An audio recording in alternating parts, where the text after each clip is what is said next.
Hello friends, voting ఎలా ఉంది, ఎవరెవరు ఏ పొజిషన్లో ఉన్నారు, డబుల్ ఎలిమినేషన్ అయితే ఎవరు బయటికి వెళ్తారు, ఎంత తేడాతో ఉన్నారు అది మాట్లాడుకుందాం. ప్రోమో వచ్చింది, ప్రోమోలో కూడా ఏం జరిగిందో కూడా మాట్లాడుకుందాం. అక్కడ ఆ ప్రోమోలో ఏం తెలుస్తుంది మనకి, తేజ అదే తప్పు అన్నట్టు ప్రేరణ అంటుంది, ప్రేరణ తప్పు అన్నట్టు రోహిణి అంటుంది. ఇక్కడ ముగ్గురికి పడింది బాగా బీభత్సంగా. తర్వాత రాత్రి కూడా చాలా చాలా గర్వంగా ప్రేరణ మాటలు కూడా చాలా ఇదిగా ఉన్నాయి. వాళ్ళు సంచాలకులు వెళ్ళిపోతుంటే కూడా హగ్ ఇవ్వలేదు, వాళ్ళు బాయ్ చెప్పలేదు, అంటే తన బాధలో ఉందిలే. తర్వాత నిఖిల్ చేసే డ్రామా చూడండి. నిఖిల్ ఏం చేస్తున్నాడంటే అర్ధరాత్రి ముచ్చట్లో, అరే కంటెంటర్గా మీరు ఎవరన్నా ఎన్నుకోమంటే పృథ్వీ నిన్ను ఎన్నుకుంటారా నేను అంటున్నాడు. మా ఎన్నుకుదేంది, అక్కడ అన్యాయం జరుగుతుంది కదా, ఆ డిస్కషన్ దాంట్లో సమానమైంది అన్యాయం జరుగుతుంది, మరి అప్పుడెందుకు మాట్లాడాలా? పృథ్వీ ఫ్రెండ్ అంటే ప్రాణం ఇస్తాడు, కానీ ఇక్కడ నిఖిల్ ఆడే గేమ్ ఏంటి, ఫ్రెండే, మరి అన్యాయం జరుగుతూ మాట్లాడకుండా ఇక్కడ వచ్చి నిన్నే సెలెక్ట్ చేస్తారా నేను అంటున్నాడు. అక్కడ ఎవరు చేశారు, తేజని సెలెక్ట్ చేసుకున్నారు వాళ్ళు. కానీ Teja out of the race ఫస్ట్లోనే అవుట్ అయిపోయాడంట. ఎందుకంటే అక్కడ గెలిచేవాళ్ళు ఎవరో అనేది సినిమాకి చెప్తుంది ప్రోమోలో, అది మాట్లాడుకుందాం. ప్రోమోలో మనకేం తెలుస్తుంది, దోశలు వేస్తూ ఉంది ప్రేరణ. దోశలు వేసే దాంట్లో ప్లెయిన్ దోశ కావాలన్నారు ముగ్గురు అంది. ముగ్గురు అన్నప్పుడు ఒక్కొక్కటి ఒకళ్ళకి 2 చొప్పున 6 దోశలు అని చెప్తుంది ప్రేరణ. తేజ వచ్చి ఎందుకు ఒకటి వేసి చీజ్ ఒకటి అదొకటి వేయచ్చు అంటే, ఒకవేళ అది వాళ్ళు చీజ్ తినకపోతే ఇబ్బంది కదా, అందుకని వాళ్ళకి సపరేట్గా ప్లెయినే వేసేసాను, చీజ్ తినవాళ్ళకి చీజ్ వేసేసాను అంది. బాగానే ఉంది కదా, దానికి తేజ అంత కలుగు చేసుకుని మాట్లాడిన అవసరం లేదు. తర్వాత మెగా చీఫ్ రోహిణి ఉంది, తేజకి ఏం పని అక్కడ మాట్లాడటానికి. రోహిణి అంటుంది, ఒకళ్ళకి ఒక ప్లేన్ ఒక చీజ్ వేసేటప్పుడు ఒక్కొక్కటి వేయచ్చు కదా, 6 ఎందుకు వేసేవని అంటుంది. దానికి ప్రేరణ అంటుంది, ఒకవేళ 2 ప్లేనే తినే ఉంటారు కదా, చీజ్ తినేవాళ్ళు ఉంటారు కదా అన్నట్టు 2 వేస్తానంటుంది. ప్రేరణ దాంట్లో ప్రేరణ కరెక్ట్, తినరేమో అనుకుంటుంది. తినేవాళ్ళు ఉంటారు, తిన్నవాళ్ళు ఉంటారు. తేజ ఏమన్నాడు, ఎందుకు తినరు, ఇద్దరున్నాళ్ళు ఎందుకు తినరు అంటే, తినరేమో వాడు తినేవాళ్ళు ఇష్టం కదా, అది ఎందుకు తినరు అంటే, తినే దాంట్లో కూడా ఏం చెప్తాడా, తింటారో తెలియదు అనేది వాళ్ళ ఇష్టం కదా, 2 ప్లేనే తింటారేమో, ఒకటి చీజ్ ఒకటి ప్లేన్ ఏంటంటే అది వాళ్ళు తినని వాళ్ళ సంగతి ఏంది. అప్పుడు తినకపోతే ఏం చేస్తారు, అప్పుడు వాళ్ళు మా కడుపు మార్చుకున్నట్టమే కదా. తిన్నాడికి ఏమని అంటాడేంది, ఉన్నదే వేసుకుంటారు, కానీ అట్లా ప్రేరణ వేసింది కరెక్టే కదా. ఒకవేళ ప్రయాణం తప్పు చేస్తే మెగా చీఫ్ ఉంది అక్కడ, ఆ ఉన్న క్వాంటిటీ వస్తువుని బట్టి మెగా చీఫ్ అడుగుద్ది, మెగా చీఫ్ పక్క అడుగుతుంది కదా. తేజ ఎందుకు మధ్యలో కలుగు చేసుకొని మాట్లాడటం, మళ్ళీ ఒక చీజ్ చేస్తున్నానంటే ఓహో అని ఎటకారంగా అంటాం, అవసరం అది, మధ్యలో దూరటం కరెక్ట్ కాదు అది. ఇప్పుడు మొన్న ప్రేరణ విష్ణులో మధ్యలో దూరాడని నాకు సార్ మణికంఠని నిలబెట్టి మరీ వీడియో చూసి మరీ తిట్టాడు, మధ్యలో దూరి తగాదని పెంచావని. ఇప్పుడు అక్కడ అట్లా అయింది సేమ్, తేజ మధ్యలో దూరి తగాదని పెంచేసాడు. అక్కడ మధ్యలో దూరకూడదు, వాళ్ళు మాట్లాడుకుంటారు, మెగా చీఫ్ క్వశ్చన్ చేసుకుంటుంది, జవాబు ప్రేరణ చెప్పకూడదు. మధ్యలో ఈయనకెందుకు. తిండి విషయంలో ప్రేరణ కొంచెం తేడా చూపించింది, అది కరెక్టే కాదంటలేదు. ఇక్కడ విషయంకి వచ్చేటప్పటికి మధ్యలో దూరటం తేజ తప్పు. తినేవాళ్ళు అడుక్కుంటారు, మెగా చీఫ్ అడుగుతుంది, వాళ్ళు మెగా చీఫ్ని అడిగితే మెగా చీఫ్ చెప్పుద్ది, అంతవరకే. కానీ మధ్యలో కలుగు చేసుకొని ప్రేరణలు తగదాడటం చాలా తప్పు ప్రోమోని బట్టి అయితే. సెకండ్ వచ్చేటప్పటికి శ్రీముఖి వచ్చింది. శ్రీముఖి వచ్చేసి ఎవరు గెలవాలనుకుంటున్నారో వాళ్ళు 5 లక్షలు పెట్టాలి, ఓడిపోతాం అనుకున్న వాళ్ళు తక్కువ పెట్టాలి అనేటప్పటికి దాంట్లోనే ఫస్ట్ టైమే తేజ తప్పుకున్నాడు మనకు తెలుస్తుంది. ఎందుకంటే అవినాష్, రోహిణి తేజని సెలెక్ట్ చేసుకున్నారు కదా, మిగిలిన ముగ్గురులో పృథ్వీ, గౌతమ్ తేజలో తేజని సెలెక్ట్ చేసుకున్నారు. వాళ్ళు గ్రూప్ ఏం ఆడతారు, వాళ్ళు ఒకళ్ళు చెప్పుకుంటారు, ఒకళ్ళు మాట్లాడుకుంటారు. గౌతమ్ ఏమని చేస్తే గౌతమ్ గ్రూప్ ఏం ఆడుతున్నాడు, గౌతమ్ ఎట్టు చేస్తున్నాడు అటు చేస్తున్నాడు, గౌతమ్ మీద పడి ఎడుతాడు తేజ. ఓకే, ఏందో తేజకి ఏదో మేలు చేసినట్టు, తేజ ఏదో మేలు చేసినట్టు జనానికి, ఆయన ఎవరో చేయడు కానీ వీళ్ళందరూ మేలు అతనికే చేయాలి. దాన్ని బట్టి ఇక్కడ శ్రీముఖి చెప్పింది, అప్పుడు ఫస్ట్ టైమే తేజ అవుట్ అయినట్టు మనకు తెలుస్తుంది. మెగా చీఫ్ అవినాష్ అయినట్టు తెలుస్తుంది, కానీ దాంట్లో ట్విస్ట్ కూడా ఉంటుంది. సేవ్ అయితేనే ఫస్ట్ ఫైనలిస్ట్ అవుతాడు, సేవ్ కాకపోతే కాడు. ఓకే, ఓటింగ్ ఎలా ఉందో చూసుకుందాం. ఫస్ట్ స్థానంలో ఎప్పట్లాగానే గౌతమ్ సోలోగానే వెళ్ళిపోతున్నాడు, ఎవ్వను కలుపుకోకుండా, నాకు నువ్వు వద్దు నీకు నేను వద్దు అన్నట్టు వెళ్ళిపోతున్నాడు ముందే. సెకండ్ నిఖిల్ నిన్న ఆడిన గేమ్ బాగానే ఆడాడు, కానీ ఆడే విధానం ఆడిన తర్వాత అదంతా కూడా పడ్డాడు పాపం, చాలా బాగుంది విధానం. పృథ్వీ కూడా బాగానే ఎఫర్ట్ పెట్టాడు, గౌతమ్ పెట్టాడు, ప్రేరణ కూడా బాగానే పెట్టింది ఎఫర్ట్. దాంట్లో పృథ్వీ పౌల్ గేమ్ ఆడటం వల్ల ఒక డిస్క్ తీసి కూడా మళ్ళీ పనిష్మెంట్ రూపంలో సెకండ్ ఛాన్స్ ఇచ్చారు. అక్కడ ఈక్వల్ అయినా కానీ పాపం ఆడే అతన్ని లో చేసేటప్పటికి పృథ్వీ చాలా హర్ట్ అయ్యాడు. దానికి కనీసం నిఖిల్ మాటలు కూడా మాట్లాడలేదు. నిఖిల్ చేసి ఎట్లుంటుంది అంటే సైలెంట్గా ఉంటాడు, వెనకాల తోసేది వస్తాడు. మీరు తన చేతులు మట్టి అంటకూడదు, తన పని జరిగించుకుంటాడు. రెడ్ టీమ్ టాస్క్లో కూడా గౌతమ్ తీసే దాంట్లో తన చేతులు మట్టి అంటకుండా యష్మికి ఏమో తీసేయమని చెప్పాడు, తీసేసినందుకు థ్యాంక్స్ చెప్పాడు. అవినాష్కి ఏమో తీసేయాలి గౌతమ్ అని చెప్పాడు. తర్వాత గౌతమ్ మీద కోపంతో మమ్మల్ని కొట్టాడని ప్రేరణ చెప్పింది. అవన్నీ కూడా చాలా చేస్తాడు, చాలా వెనకాల చేసి అన్నీ చేస్తాడు. బ్యాక్ బైటింగ్ బాగా చేస్తాడు. బ్యాక్ బిచ్చింగ్, ఫ్లిప్పర్ స్టారు, అబద్ధాల స్టారు, అన్ని బ్యాక్ బిచ్చింగ్ స్టార్లు, అన్ని స్టార్లు ఆయనకే. మ్యానిపులేట్ చేసే మొత్తం నిఖిల్కే, దాంట్లో ఏం డోకా లేదు. అన్నీ చేస్తాడు. ఏం ఎరగనట్టు శుద్ధపూసలాగా నిలబడతాడు. యష్మిని లాగాడు, గిల్లాడు, గిచ్చాడు, ముద్దు పెట్టుకున్నాడు, అన్నీ చేశాడు. ఏం ఎరగనట్టు యష్మినే బ్యాడ్ చేశాడు. అంత ఉన్నతమైన శుద్ధపూస అనమాట నిఖిల్. ముసుగు సాటున చాలా డేంజర్. ఇలాంటి వ్యక్తి చాలా డేంజర్. గబో మాట్లాడే కంటే కూడా ఇలా సైలెంట్గా ఉండి కన్నింగ్గా చేసే పనులు చాలా డేంజర్ పర్సన్. కావ్య అన్నట్టు నిఖిల్ చాలా డేంజర్ పర్సన్. మాస్క్ తీయలేదు.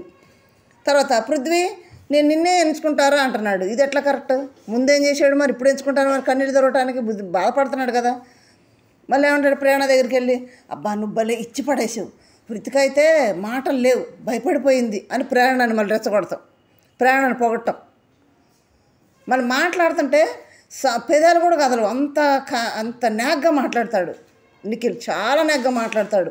సౌండ్ అయిన పడుద్ది. ఎవరు మాట్లాడుతున్నారో కూడా మనకు అర్థం కాదు, అంత చాకచక్యంగా మాట్లాడతాడు. ఆ టాలెంట్ ఉంది నిఖిల్ దగ్గర.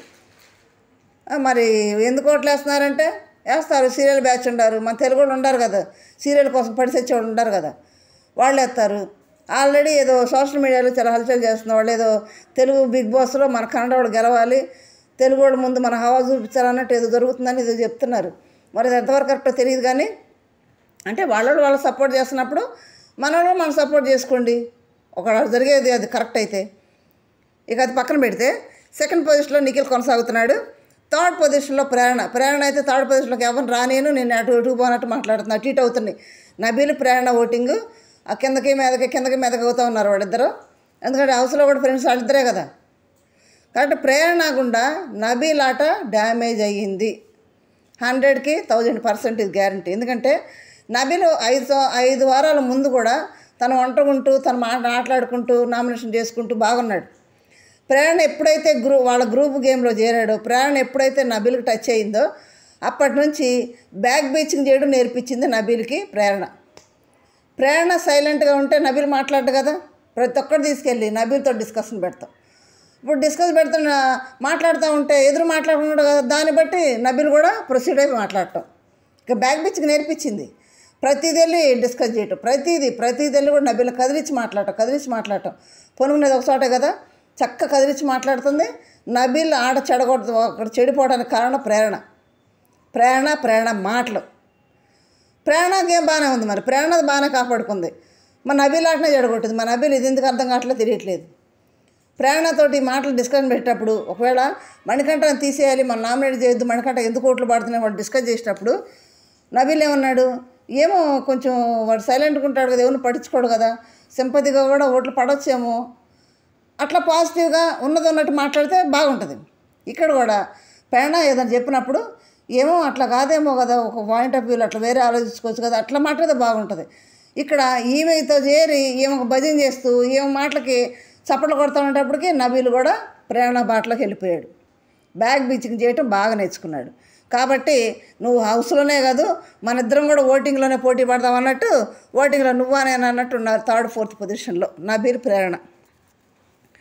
నెక్స్ట్ 5th పొజిషన్లో పృథ్వీ వచ్చాడబ్బా. ఎందుకు వచ్చాడు చెప్పనా, నిన్న ఆట ఆడిన విధానం. ఎందుకంటే న్యూట్రల్ ఆడియన్స్ ఉంటారు, అప్పుడప్పుడు గేమ్ చూసి ఓటేసే ఆడియన్స్ ఉంటారు, ఎవరు బాగా ఆడతారు అని చేసి ఉంటారు. వాళ్ళు ఓటేసినట్టున్నారు. ఖచ్చితంగా పృథ్వీ 5th పొజిషన్కి వచ్చాడు. నిన్న ఆట బాగా ఆడాడు, ప్లస్ అన్యాయం జరిగింది అక్కడ. చూసే ప్రతి ఒక్కరికి అర్థమవుతుంది అన్యాయం అని. ఒక చిన్న పనిష్మెంట్కి ఒకసారి ఫౌల్ గేమ్ ఆడినందుకు డిస్క్ తీసారు, సెకండ్ ప్రైజ్ ఇచ్చారు. అది ఎట్లా కరెక్ట్ అనేది అన్యాయం కదా అక్కడ. దాన్ని బట్టి పాపం పృథ్వీ అనుకున్న వాళ్ళందరూ కూడా పృథ్వీకి ఖచ్చితంగా ఓటేసి ఉంటారు. ఎందుకంటే మొదటి నుంచి మెగాచిపోని ఆశపడ్డాడు, కాలేదు. చాలా ఎఫర్ట్ పెట్టి ఆడాడు, కాలేదు. కనీసం కంటెంట్ రావడానికైనా ట్రై చేశాడు. అది కూడా వాళ్ళు ఆ నీళ్లు పోసినట్టు తన ఆశ మీద నీళ్లు పోసినట్టు సంచాలకులు ఫెయిల్ ఆడి నీళ్లు పోసి వెళ్ళిపోయారు పాపం. దీనివల్ల అయ్యో పాపం పృథ్వీ అన్నాడందరూ కూడా పృథ్వీకి ఓటేసి ఉంటారని నేను అనుకుంటున్నాను.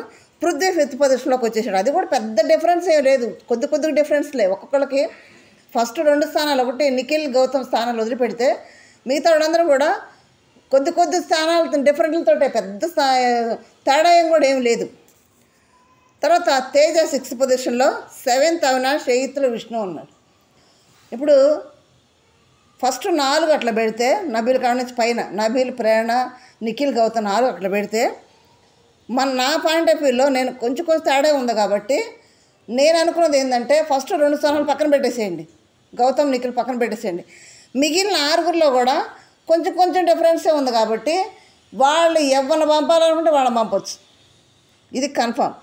ఎందుకంటే ఓటింగ్ ప్రకారం అంటారు, ఓటింగ్ ప్రకారం కూడా పెద్ద డిఫరెన్స్ లేదు, 1-6 లేదు. కాబట్టి ఎవరిని పంపిస్తున్నా కానీ మిగతా 6 ఎవరు వెళ్ళినా కానీ మనకి ఏమనుకుంటాం, ఎవరైనా ఓటింగ్ బట్టే పంపిస్తారనుకుంటాం కానీ పెద్ద డిఫరెన్స్ లేదు కాబట్టి ఎవరినైనా పంపవచ్చు. డబుల్ ఎలిమినేషన్ అయితే మాత్రం ఖచ్చితంగా ఈ 6 వెళ్తారు. ఇంకా కొంచెం ముందుకెళ్ళి ఆలోచిస్తే తేజ, అవినాష్, విష్ణు ఈ 4 డబుల్ ఎలిమినేషన్లో 2 వెళ్ళటం కన్ఫామ్. పృథ్వీ, తేజ, అవినాష్, విష్ణు వీళ్ళ 4 ఒకళ్ళు వెళ్ళిపోతారు. ఓకే, పాత వాళ్ళల్లో పృథ్వీని తీసేస్తే కొత్త వాళ్ళల్లో అవినాష్ని తీసేస్తారని నేను అనుకుంటున్నాను. అవినాష్ను, విష్ణును వైల్డ్ కార్డ్స్లో వాడు పాత వాళ్ళు విష్ణు ఉంది కదంటే మరి పృథ్వీని తీస్తే, అబ్బాయి అయితే పృథ్వీని తీసి అమ్మాయి విష్ణుని తీసేస్తే, లేదంటే లాస్ట్లో ఉన్న 2 అవినాష్, విష్ణుని తీసేస్తే ఏమో వాళ్ళ ఇష్టాలు. ఓటింగ్ పెద్ద తేడా లేదు కాబట్టి ఈ 6 ఏ 2 వెళ్ళిపోయే ఛాన్సెస్ ఉన్నాయి కాబట్టి ఎవ్వరు రిలాక్స్ అవ్వద్దు. మీ ఇష్టమైన కంటెస్టెంట్కి ఓటేసుకోండి, కాపాడుకోండి. డేంజర్ జోన్లోకి వచ్చినాక అయ్యో మా ఇష్టమైన వ్యక్తి, నేను అతను ఫ్యాను, ఏసీ అనుకునే వాళ్ళందరూ కూడా డేంజర్ జోన్లో ఉండక బాధపడద్దు. మీరు ముందే అలర్టే ఓట్లు వేసుకోండి. ఈరోజు నైట్ 12 గంటల వరకే ఓటేసే ఛాన్సు, ప్రతి ఒక్కళ్ళు ఓటేసుకోండి. డిస్నీ హాట్స్టార్లో ఓటేసుకోవచ్చు, మిస్డ్ కాల్స్ ద్వారా ఓటేసుకోవచ్చు. చక్కగా ఓటేసుకొని మీ ఇష్టమైన వాళ్ళని గెలిపించుకోండి. ఓకే, ఎవరుంటారో ఎవరు వెళ్తారో మీ చేతుల్లో ఉంది, ఆడియన్స్ చేతిలో ఉంది కాబట్టి అవినాష్ కంటెంట్ అవ్వాలా, ఫస్ట్ ఫైనలిస్ట్ అవ్వాలనేది కూడా ఆడియన్స్ చేతిలోనే ఉంది. ఓటింగ్ని బట్టే రేపు నాకు సార్ అనౌన్స్ చేసే సేవ్ అయితే కాబట్టి మీరు ఓటేసి గెలిపించుకోండి. ఓకే, సబ్స్క్రైబ్ చేయండి, లైక్ చేయండి, షేర్ చేయండి, సబ్స్క్రైబ్ చేయండి. Thank you.